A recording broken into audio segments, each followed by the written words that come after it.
कहानी की शुरुआत 5000 साल पहले दिखाते हुए होती है, जहाँ पे हम एक जालिम राजा को हुकूमत करते हुए देखते हैं। एक वो भी वक्त था जब ये शहर आजाद हुआ करता था, लेकिन अब इस जालिम राजा ने यहाँ के लोगों को अपना गुलाम बना लिया है। ये राजा यहाँ के सभी लोगों से जमीन की खुदवाई करवा रहा होता है। असल में इसको एक ऐसे मटेरियल की तलाश थी, एक ऐसी चीज की तलाश थी जो इसको जादुई ताकतें दे सकती थी, और इस वजह से ये पहले से ज्यादा ताकतवर हो जाता और इस शहर पे नहीं बल्कि पूरी दुनिया में ही हुकूमत कर सकता था। बेसिकली इस मटेरियल का नाम एटर्नियम है, जिसकी मदद से ये एक ऐसा ताज बना लेगा जिससे ये अपने अंदर सुपर हीरो वाली पावर्स को हासिल कर सकता है। यहाँ पे मामूल के मुताबिक मजदूर खुदाई कर रहे होते हैं और उसी दौरान एक मजदूर को वो एटर्नियम पत्थर मिल जाता है, जिसको वो जालिम राजा हासिल कर लेता है और बहुत जल्द ही अपना वो ताज भी बना लेता है, जिसको पहनने से उसे बहुत सी ताकतें मिलने वाली हैं। इसी बीच में हम एक छोटे लड़के को भी देखते हैं जो कि उस जालिम राजा के खिलाफ खड़ा हो जाता है। वो गाँव वालों को समझाता है कि हमें इस जुल्म से बचना चाहिए, हमें उसके आगे नहीं झुकना चाहिए। लेकिन जब जालिम राजा को पता चलता है कि ये तो मेरे खिलाफ खड़ा हो रहा है, तो वो उसे मारने का हुक्म दे देता है। और जैसे ही उसको मारा जा रहा होता है तो वो लड़का एकदम से गायब हो जाता है और एक ऐसी जगह पे आ जाता है जहाँ पे बहुत से देवता बैठे हुए थे। ये 6 गॉड्स या देवता इस बच्चे को कहते हैं कि तुमने हिम्मत की, हमें बहुत अच्छा लगा, इसलिए हम तुम्हें एक ऐसी पावर देने जा रहे हैं जिससे तुम एक लफ्ज शज़ाम बोलोगे तो तुम्हारे अंदर हम सब की पावर्स आ जाएंगी और तुम इतने ताकतवर बन जाओगे कि तुम आराम से उस जालिम राजा को हरा सकते हो। ये छोटा लड़का करता भी ऐसे है, वो शज़ाम बोलता है और बहुत ज्यादा पावरफुल बन जाता है और फौरन ही वो उस राजा के महल में आ जाता है, जहाँ पे वो अपना शैतानी ताज पहन रहा होता है कि उसके पास बहुत सी पावर्स आ जाए। लेकिन ये छोटा लड़का जो शज़ाम बोलने के बाद अब बहुत पावरफुल बन चुका है, वो वहाँ आके तबाही मचा देता है और सबको मारने लगता है। ये इतने गुस्से में होता है कि जालिम राजा के साथ साथ वहाँ के पूरे शहर को ही तबाह कर डालता है। और यहीं से कहानी जाती है 5000 साल बाद और हम प्रेजेंट का टाइम देखते हैं। अभी के टाइम पे भी हमें वही शहर दिखाया जाता है, जहाँ पर एक गैंग ने पूरे तरीके से इस शहर पे कब्जा किया होता है। ये लोगों पे जुल्म कर रहे हैं, लूट मार कर रहे हैं, पूरी तरह से इस शहर को कंट्रोल में कर रखा है। असल में इस गैंग का एक ही मकसद है कि उस ताज को तलाश करना, यानी कि ये उसी क्राउन, उसी ताज को तलाश कर रहे होते हैं जो आज से 5000 साल पहले उस जालिम राजा ने बनाया था। वो खुद तो मारा गया था, लेकिन उसका ताज अभी भी कहीं ना कहीं इसी शहर में ही दफन है। अब हम एक लड़की को देखते हैं जिसका नाम एड्रियाना है। वो भी इसी ताज को ही ढूंढ रही होती है। ये लड़की पुरानी चीजों को ढूंढने में काफी एक्सपर्ट है, क्योंकि ये आर्कियोलॉजिस्ट है, यानी ये वो लोग होते हैं जो जमीन की खुदाई करते हैं और हिस्ट्री की बहुत सी चीजों के बारे में काफी मालूमात भी रखते हैं। तो ये लड़की एड्रियाना एक केव में जाती है, एक गार में जाती है, जहाँ पे काफी कोशिशों के बाद इसको वो ताज मिल भी जाता है। एड्रियाना और उसके साथी इसी बात को लेके खुश हो ही रहे होते हैं, तो हमें पता चलता है कि इसी का एक साथी जिसका नाम इस्माइल है, वो उसी गैंग के साथ मिला हुआ है जिसने पूरे शहर पे कब्जा कर रखा है। तभी इस्माइल अपने साथ आए हुए एक साथी को मार देता है और अपने गैंग के दूसरे लोगों को भी उसी गार में बुला लेता है। सब लोग इसकी तरफ गन पॉइंट करते हैं और उसे कहते हैं कि एड्रियाना हमें तुम वो ताज दे दो। तभी ये लड़की नीचे देखती है और वहाँ पे कुछ वर्ड्स लिखे होते हैं। जब ये उसे पढ़ती है तो इसके मुंह से निकल जाता है शज़ाम। ये लफ्ज बोलते ही वहाँ पे ब्लैक एडम आ जाता है और वहाँ पे आए हुए सब गुंडों को मारने लगता है। इतना मारता है कि वहाँ पे कोई भी नहीं बच पाता। जबकि रही बात इस्माइल की, जो गुंडों के साथ मिला हुआ था, वो वहाँ पे मरने का नाटक करता है, इसलिए उसकी जान जहाँ पे बच जाती है। क्योंकि एड्रियाना ने ब्लैक एडम को जिंदा किया होता है, दोबारा से जगाया होता है, वो उसको कुछ भी नहीं कहता। अभी ब्लैक एडम वहीं पर होता है कि गैंग के कुछ और लोग आ जाते हैं और उस पर एक स्पेशल वेपन से अटैक करते हैं। ये वेपन उसी एटर्नियम मटेरियल से बना होता है, इसकी मदद से वो ताज भी बना था। और जैसे ही ये मिसाइल ब्लैक एडम को लगता है तो उसे वाकई ही दर्द महसूस होती है। ब्लैक एडम उस मारने वाले गुंडे की तो जान ले लेता है, लेकिन उस रॉकेट या उस छोटे से मिसाइल के लगने की वजह से खुद भी बेहोश हो जाता है। तो हमें यहाँ पे ये पता चलता है कि एटर्नियम ऐसा मटेरियल है जो ब्लैक एडम की कमजोरी है और इसी मटेरियल से ब्लैक एडम को मारा भी जा सकता है। तो ये देखते हुए एड्रियाना काफी परेशान हो जाती है और वो ब्लैक एडम को अपने घर ले जाती है। जैसे ही ब्लैक एडम को होश आता है तो वो यहाँ पे एड्रियाना के बेटे से मिलता है। ये बच्चा ब्लैक एडम को कहता है कि आप 5000 साल से उस गार के अंदर बंद थे, अब क्योंकि हमारा शहर गुलामी बसर कर रहा है, वो गैंग हमें जीने नहीं दे रहा, तो आप हमारे लिए एक मसीहा बन के आए हो, आप ही हमारे शहर को उस गैंग से बचाओगे। ब्लैक एडम को यहाँ पे कोई फर्क नहीं पड़ता। वो कहता है कि आज से 5000 साल पहले ये मेरा शहर हुआ करता था, यहाँ पे सब कुछ बदल चुका है, तो इस शहर को बचाने के लिए मैं रिस्पॉन्सिबल नहीं हूँ। मुझे इस शहर और यहाँ के लोगों से कोई मतलब मतलब नहीं है। और ये बात कहते ही वो घर से बाहर आ जाता है और शहर में फिरने लगता है और शहर को देखने लगता है। इसके बाद हम एक फीमेल लीडर को देखते हैं जिसका काम इस दुनिया में आने वाले सुपर हीरो और सुपर विलन्स को रोकना होता है। दुनिया में ऐसे हालात रखने होते हैं जिसकी वजह से आम लोगों को कोई मुश्किल ना आए और हमारी जमीन को भी कोई खतरा ना हो। वो यहाँ पे एक सुपर हीरो हॉकमैन से बात कर रही होती हैं। कहती हैं कि ब्लैक एडम अब वापस आ चुका है और उसे अगर रोका ना गया वो पहले की तरह इस बार भी बहुत ज्यादा तबाही मचा सकता है, और वो अगर पागल हो गया, वो गुस्से में आ गया, तो उसको रोकना लगभग नामुमकिन है। हॉकमैन इस चीज के लिए राजी हो जाते हैं और अपनी टीम इकट्ठी करते हैं जिसमें और भी बहुत से सुपर हीरोज शामिल होते हैं और सब मिलकर ब्लैक एडम को पकड़ने के लिए निकल जाते हैं। दूसरी तरफ उस गैंग के कुछ लोग एड्रियाना के घर पहुंच जाते हैं क्योंकि उन्हें पता था वो ताज अभी भी उसी के पास है, तो वो ताज लेने ही गए थे। और जैसे ही वो लोग एड्रियाना की फैमिली पे हमला करने वाले होते हैं तो ब्लैक एडम्स वहाँ पे उनको बचाता है और उस गैंग के लोगों को एक बार फिर से मार डालता है। और बचे हुए कुछ लोगों से ये अभी फाइट कर ही रहा होता है। तभी उसी वक्त हॉकमैन की बनाई हुई टीम वहाँ पे आ जाती है और ये सब मिलके ब्लैक एडम से लड़ाई करने लगते हैं। लेकिन अभी भी ब्लैक एडम इन पर भारी था। वो गैंग के लोग और जस्टिस सोसाइटी की टीम दोनों मिलके भी इसका कुछ नहीं बिगाड़ पा रहे थे और आखिरकार ब्लैक एडम वहाँ से चला जाता है। ये जस्टिस सोसाइटी की टीम जो कि हॉकमैन की बनाई हुई टीम है, वो एड्रियाना के पास आते हैं और उसे मदद मांगते हैं कि तुम हमारी हेल्प करो उसको पकड़ने में। लेकिन एड्रियाना उन्हें कहती है कि तुम तब कहाँ थे जब हम पे ये जुल्म हो रहे थे, तुम लोगों को तो मैंने पहले कभी नहीं देखा। एक ब्लैक एडम ही है जिसने हमें बचाया, जब मैं मरने वाली थी तो उसी ने ही मुझे बचाया था। जस्टिस सोसाइटी के लोग कहते हैं जिसको तुम समझ रही हो कि वो तुम्हारी हिफाजत कर रहा है, वो बहुत खतरनाक है। आज से 5000 साल पहले भी उसने हमारे इसी शहर को पूरे तरीके से तबाह कर दिया था। और बिलाखिर ये लोग एड्रियाना को राजी कर लेते हैं और इसीलिए एड्रियाना इन सबको ब्लैक एडम के पास ले जाती है ताकि सब लोग बैठ के आपस में बात कर सके, ताकि वो दोनों एक दूसरे की बातों को समझ सके और इनकी आपस की लड़ाई आपस में खत्म हो जाए। तभी दूसरी तरफ इस्माइल जो कि एड्रियाना का साथी था,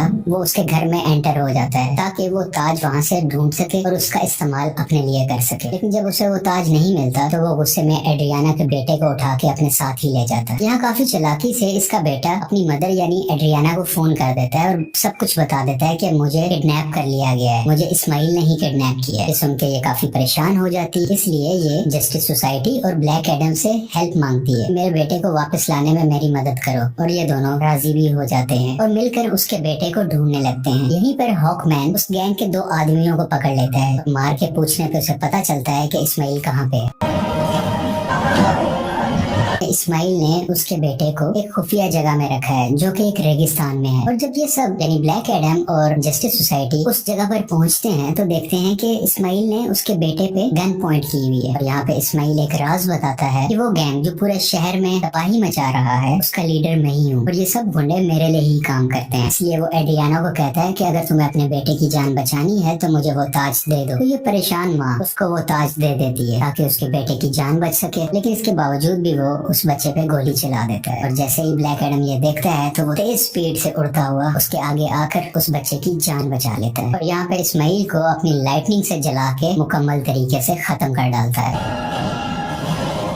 यहाँ पे ब्लैक एडम भी हॉकमैन से मिलता है और उसको एक बहुत बड़ा राज बताता है कि आज से 5000 साल पहले वो लड़का जिसने उस जालिम राजा के खिलाफ आवाज उठाई थी वो मैं नहीं था बल्कि वो मेरा बेटा था। और जब जालिम राजा मेरे बेटे को मार रहा था तो वो उसी वक्त वहीं से गायब हो गया था। इस चीज को देखते हुए जालिम राजा को बहुत गुस्सा आया क्योंकि अब वो मेरे बेटे को तो ढूंढ नहीं पा रहा था, तो उसने मुझे मेरे घर वालों को पकड़ लिया और हमें बहुत मारा पीटा। हमें इतने बुरे तरीके से मारा गया कि शायद कुछ जानवरों पे भी ऐसा सलूक नहीं करता। देखते ही देखते मेरी वाइफ वहीं पर मारी गई और मैं भी तकरीबन मरने ही वाला था। तभी मेरा बेटा मेरे पास वापस आ गया जिसके पास बहुत सी शक्तियां थी, बहुत सी पावर्स थी और उसने अपनी सारी पावर्स मुझे दे दी, यानी कि अब सारी पावर्स मेरे अंदर आ चुकी थी। अभी हम दोनों बात कर ही रहे थे तभी जालिम राजा के लोगों ने एक बार फिर से हम पे हमला कर दिया। वहाँ पे मैं तो बच गया क्योंकि मेरे पास बहुत सी पावर्स थी, लेकिन मेरा बेटा मेरी आंखों के सामने ही मारा गया। अपने बेटे को मरता हुआ देख के मैं आग बबूला हो गया, यानी मुझे बहुत गुस्सा आ गया और मैंने जालिम राजा और उसके लोगों को तो मार दिया, लेकिन वो पावर्स, वो शक्तियां मेरे काबू में नहीं रही। मैं उन्हें कंट्रोल ही नहीं कर सका। देखते ही देखते ये पूरा शहर मेरे ना चाहते हुए तबाह हो गया।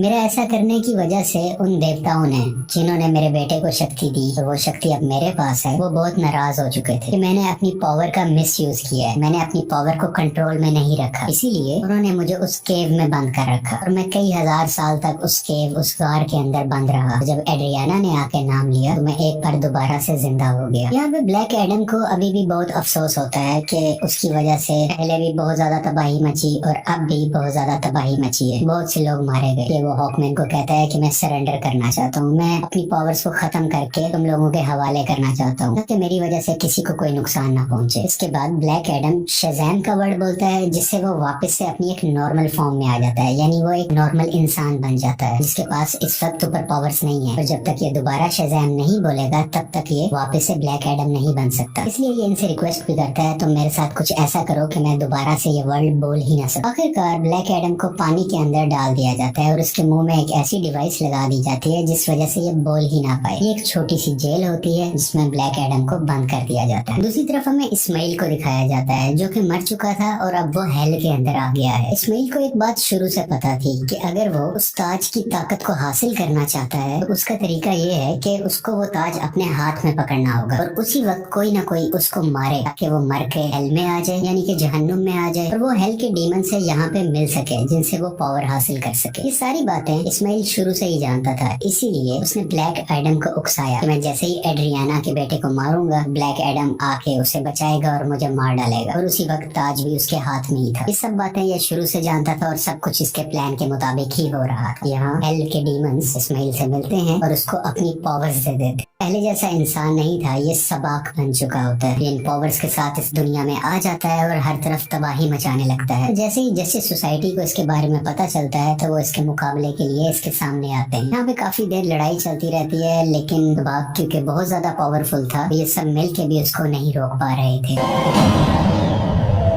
इसी जस्टिस सोसाइटी के एक और टीम मेंबर जिनका नाम डॉक्टर फेट है, वो अपनी मल्टीपल फॉर्म्स में आते हैं, मुख्तलिफ पावर्स का इस्तेमाल करते हुए सबाक को मारने की कोशिश करते हैं, लेकिन फिर भी कामयाब नहीं होते। और बहुत जल्द ये सब समझ जाते हैं कि सबाक को ब्लैक एडम के अलावा और कोई नहीं हरा सकता। इसलिए वो यहाँ पे टेलीपैथी के जरिए ब्लैक एडम से बात करने लगते हैं, उनको बताते हैं कि हमें तुम्हारी हेल्प की जरूरत है और ये लोग यहीं से उसकी काफी हेल्प भी करते हैं ताकि वो खुद को आजाद करवा सके। वहाँ से निकलते ही वहाँ के कुछ सोल्जर्स को मारता है, पानी से बाहर आता है और बाहर आते ही सीधा शज़ैम बोलता है, जिसकी वजह से उसको ब्लैक एडम्स की पावर मिल जाती है और बगैर वक्त ज़ाया किए सबाक के पास जाने लगता है। दूसरी तरफ जस्टिस सोसाइटी के लोग अभी भी सबाक से लड़ रहे होते हैं और इसी दौरान उनका एक साथी डॉक्टर फेट वहीं पर अपनी जान से हाथ धो बैठते हैं, यानी कि मारे जाते हैं। हॉकमैन भी काफी ज्यादा सबाक से लड़ रहे होते हैं, लेकिन इनकी कोशिशें कुछ ज्यादा कामयाब नहीं होती। लेकिन अच्छा तो तब होता है कि उसी वक्त वहाँ पे ब्लैक एडम भी आ जाता है और अब ब्लैक एडम और सबाक की काफी लड़ाई होती है। ये फाइट काफी टक्कर की थी, लेकिन वक्त के साथ ऐसा लग रहा था कि सिर्फ ब्लैक एडम ही है जो सबाक को हरा सकता है। और कुछ ही देर के बाद ब्लैक एडम सबाक के सर को पकड़ के उसके 2 हिस्से कर डालता है और उसको मुकम्मल तरीके से फाड़ कर आखिरकार सबाक की जान ले लेता है। इसी वजह से सबाक की मौत हो जाती है और सब कुछ सुकून में आ जाता है, सब कुछ ठीक होने लगता है। शहर के लोग ब्लैक एडम को अपना मसीहा मानने लगते हैं। वो सब इस बात को मान लेते हैं कि ब्लैक एडम ने हमें और हमारे शहर को बचाया है। इसके बाद हम उसी लेडी को देखते हैं जिसने जस्टिस सोसाइटी की टीम को बनाया होता है ताकि वो ब्लैक एडम को रोक सके। वो यहाँ पे ब्लैक एडम को कहती है कि ठीक है, तुम्हें जो करना है वो करो, लेकिन तुम अपने इस शहर से ना निकलना। तुम इस शहर के लोगों के मसीहा बनो, उनका ख्याल रखो, गार्डियन बनो, मुझे उसे परवाह नहीं है, लेकिन अपने इस शहर से तुमने नहीं निकलना, क्योंकि अगर तुम इस शहर से बाहर आए तो तुम्हारे लिए अच्छा नहीं होगा। यहाँ पे ब्लैक एडम बैठा उसको देखता है और कहता है कि मुझ पे कोई हुक्म नहीं चला सकता और उसका जब भी कुछ भी करने को दिल करेगा वो अपनी ही मर्जी करेगा। लेकिन तभी वो लेडी बोलती है, हाँ शायद तुम ठीक कह रहे हो, तुम्हें इस दुनिया में रहने वाला तो शायद कोई नहीं रोक सकता, लेकिन मैं किसी ऐसे को जानती हूँ जो हमारी दुनिया से नहीं है। और ब्लैक एडम को गुस्सा आता है और वो स्क्रीन को ही तोड़ देता है जिससे वो लेडी बात कर रही थी। स्क्रीन के टूटने से हर तरफ धुआं ही धुआं होने लगता है और तभी उस धुएं से बाहर आता है सुपरमैन और वो ब्लैक एडम को कहता है कि हमें शायद बैठ के बात करनी चाहिए। और यहाँ पे सुपरमैन के ये कहते ही इस मूवी की कहानी यहीं पे खत्म हो जाती है।